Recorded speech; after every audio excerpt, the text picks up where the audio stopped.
Hey, everyone. Welcome to Storytelling Time, the place where every story comes alive.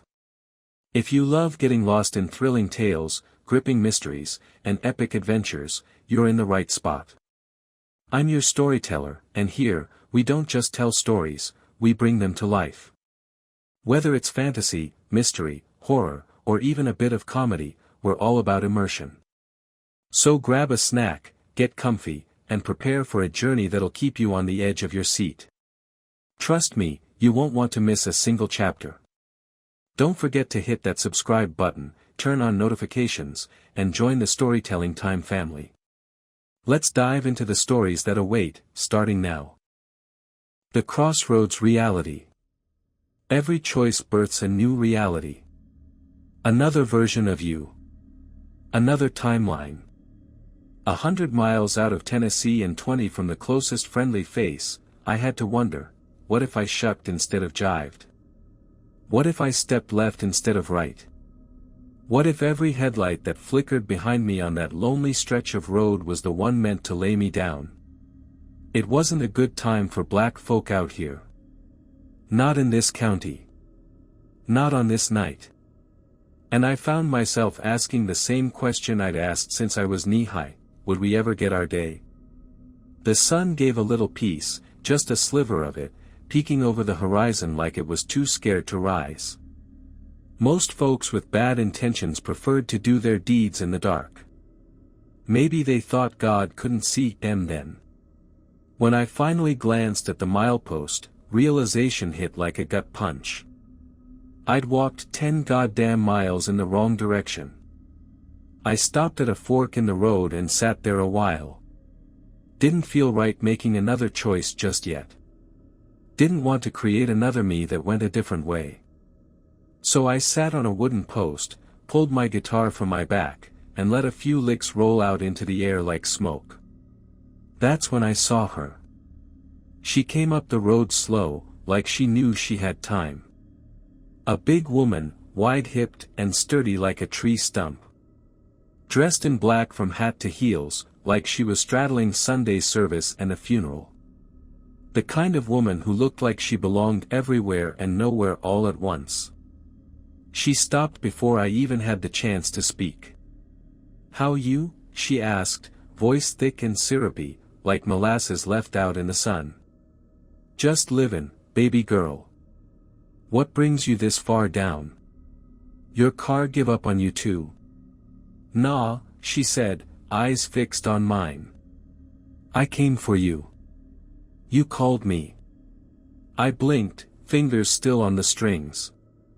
"Called you?" "Girl, I didn't call nobody." She shrugged.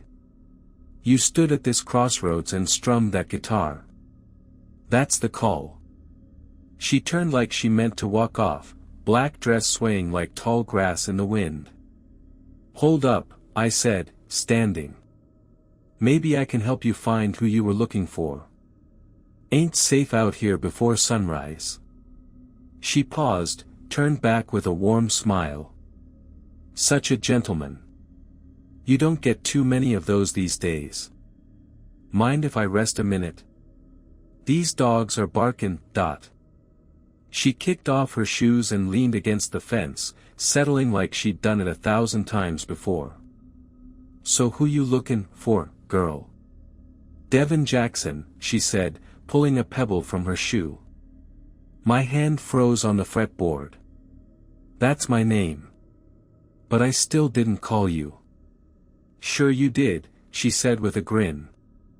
"You just didn't know it." I chuckled, unsure if I should be charmed or alarmed. "Let's say I did. Who are you, then? A demon? One of them bluesman legends?" She didn't say yes. She didn't say no. Just gave me that smile, like the answer would ruin the mystery. "Let's say you can ask for anything," she said. "Whatever your heart wants. Flat fee. Your soul." I laughed, more out of nerves than humor. "So it don't matter what I ask for?" "Don't matter," she said. "Make it worth the price." What if I wanted to be king of the world? I asked. Then some other fool comes along and wants the same thing. Who gets it? She tilted her head, amused. That ain't your concern. Just make your wish before the sun's up. I don't like dealin' in daylight. All right then, I said, half joking, half serious. What if I wished for a world without white folk in it? Her eyes lit up like I'd struck a chord she hadn't heard in years. Now that's interesting, she whispered. 10-year contract. No appeals. When it ends, I come for you. Black smoke curled from the dirt, and a scroll appeared in her hands. The hell is this? I whispered. The hell indeed, she said, producing a pen that hadn't existed a breath ago. You work for the devil. She shook her head slowly. I never said that. I set the guitar down, leaning it against the post, and sat quiet for a moment. Why do you want my soul? What do you get out of this? Curiosity, she said. I want to see the simulation play out. Simulation? Yes. I'll create a world just for you. Let it run on your energy for 10 years. When it's done, it's done. And if I want out? Come back to the Crossroads. You can end it any time. The contract was plain. No tricks, no hidden text. So simple a child could read it. I signed. No thunder. No lightning. Just her, folding the paper and tucking it into nothing. See you in 10 years, sugar. Don't keep me waitin'. When I looked back, she was gone. Like she'd never been there at all. Town was strange. All black faces. Not one white soul to be found, even deep in the heart of Tennessee. My phone, when it finally charged, showed a world I didn't recognize.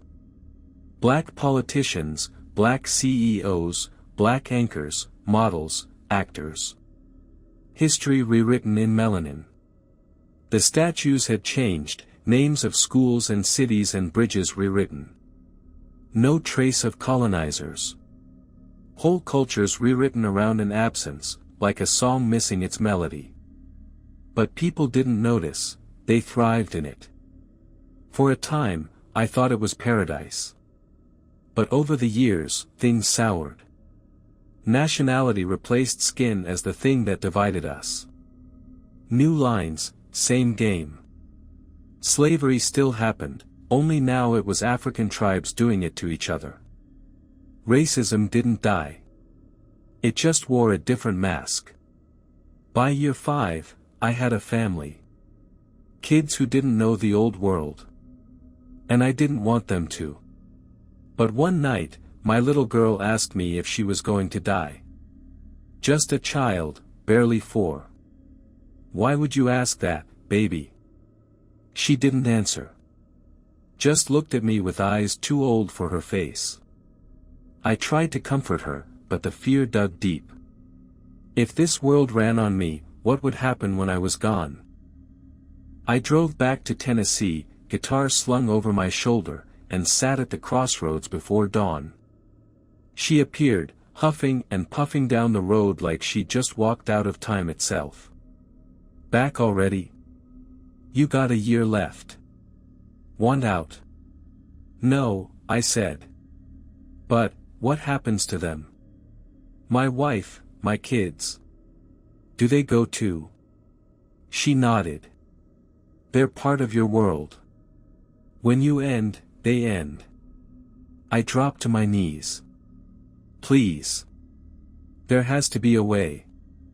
Well, she said, with a smile that cut like glass, if you want to keep it going, you'll need more energy. More souls. More deals. How many? She shrugged. How long you want it to last? I cried. I begged. And then I took the pen she offered. Why me? Why do this to me? She knelt beside me, eyes soft. I made a deal once too. My world ain't real either. Not anymore. So none of this is real? She smiled. It's as real as you believe it is. And with that, she was gone again. So here I am, walking these roads, offering choices.